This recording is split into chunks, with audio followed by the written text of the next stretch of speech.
Hi, my name is Christophe Manapat, and I'm from A2. I'm sure you've heard about this huge issue, whether it's in the media or from experiences from your classmates or from your own experience, Asian hate. Today, I want to talk about the awareness that we should have about Asian hate here at VC and why we should be allowed to talk about it and act on these kinds of issues.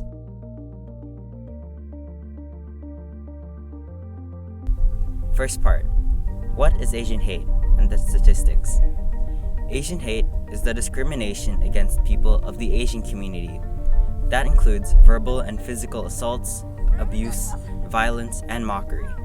These hateful incidents have been happening all over the world, but part of the reason why the numbers of these incidents are rising is because COVID-19 started in Wuhan, China.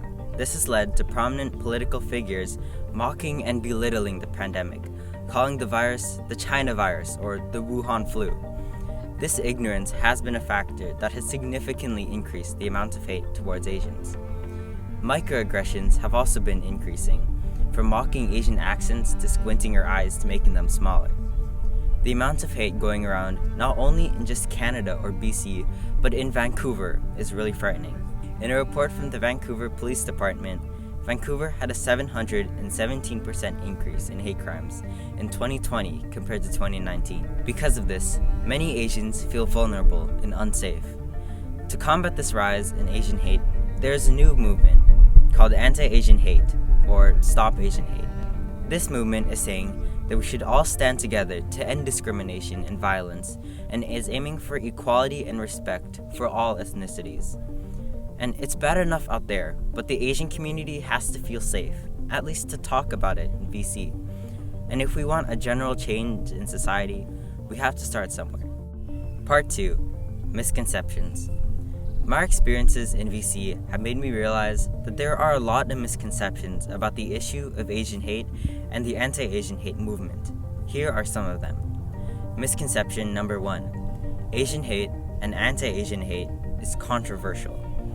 First of all, this issue is not controversial. Controversial means that there's a debate about it, but there shouldn't be a debate about this. This is a solid fact. People are getting hurt, and specifically Asians are getting hurt, and it's not debatable at all that it is wrong.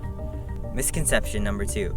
We shouldn't talk about Asian hate or anti-Asian hate because it's too heavy or difficult. Other people have told me that we shouldn't talk about the issue of Asian hate in general. Yes, of course it can be heavy and hard to talk about, but that is exactly why we need to talk about it. If we can't openly talk about it and call it wrong, that means we're doing something wrong. If we're not standing up for Asians, we're standing against them. Staying quiet about it means that we agree with the hate, or that we think it's normal, which leads me to my next point. Misconception number 3. Asian hate is okay because it's normal or reasonable.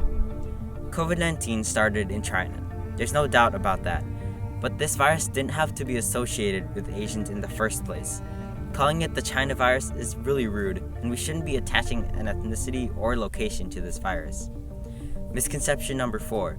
We shouldn't focus on Asian hate because all lives matter. Think about it like this. Let's say there are a few people in a car and they get into an accident. One of them has life-threatening injuries, while the others have scratches and other injuries that can be treated other times. So when the ambulance comes, people give the most medical attention to the critically injured person. Not because of who they are or what they've done, it's because of the current situation they're in. Of course, yes, everyone's lives matter, but when you focus on a certain issue like Black Lives Matter or anti-Asian hate, it's not saying that other lives don't.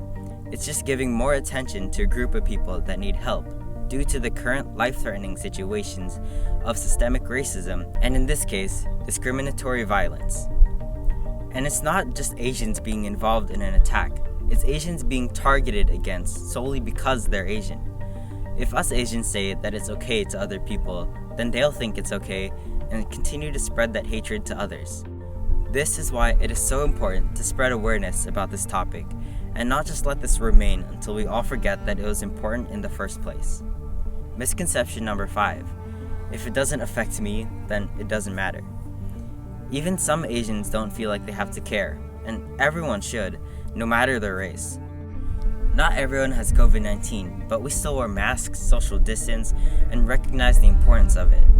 Not everyone's an Asian who's been mocked, abused, and attacked, but we still care about the topic and act on it, just like we have for COVID-19. We should all stand together and care for everyone around us. One of the 7 essential elements of VC is standing in solidarity with those who are marginalized by injustice, just like Jesus did. We at VC should stand up for those who are part of the Asian community and prevent silencing the topic. This shouldn't become a new normal. If we at the school and in our communities are either too afraid or too ignorant to talk about this and identify it as wrong, then it'll keep happening and people will keep getting hurt.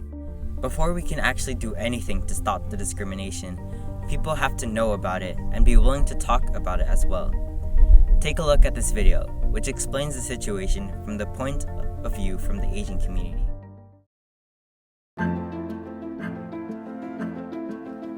We have never been a loud people. Our elders always taught us that actions speak louder than words, so we learned to keep our heads down, keep our grades up, keep our kin close, keep our mouths shut. I wonder, what it does to a people when they stay quiet for so long. Do they forget their voice? The sound of their stories, the resilience of language? When you are no longer in your motherland, does your mother tongue still sing of home?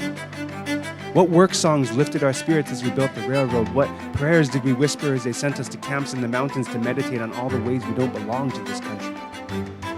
So we stayed quiet. As they burned our Chinatowns down and spit on our grandmas at bus stops, we stayed quiet. As they laughed in our faces and told us to go back where we came from, but they've mistaken our silence for compliance. Looked on our meekness as weakness. See, we, and not the submissive stereotype that's been depicted on silence, on us, they've gotten it twisted. See, silence is golden, as are we. A gradient of yellow to brown, every Koreatown a little Saigon, an act of defiance. Every hunchbacked elder a humble giant. Silence is grace in the triumph, is peace in the riot. Silence is bold, a force. It is the brewing calm before the coming storm, and now the sky is splitting open and the rage is pouring forth, so this is for every kid who has ever tried to pull their nose bridge to make it taller. Every time they mocked us because our eyes are smaller. This is for our elders, both alive and remembered, for their lessons, the tough and the tender. For our full names, past and present, may they be pronounced, may they be respected. For every chink in the national fabric, every nip in the winter wind of prairie towns and northern hamlets, coast to coast on stolen land. We are here. We've been here. From takeout joints and internment camps to internships and graduation caps, we are strong. We have pride. We fight. We fall. We rise. And to the ones who say we don't belong, it's them who should open their eyes. This is a huge issue that has been happening all over the world, and we have to be able to make an impact, at least in our school. We need to start preventing these misconceptions from being spread and standing up for the Asian community instead of just standing by. Thank you so much for listening, and I hope that something will change in the near future.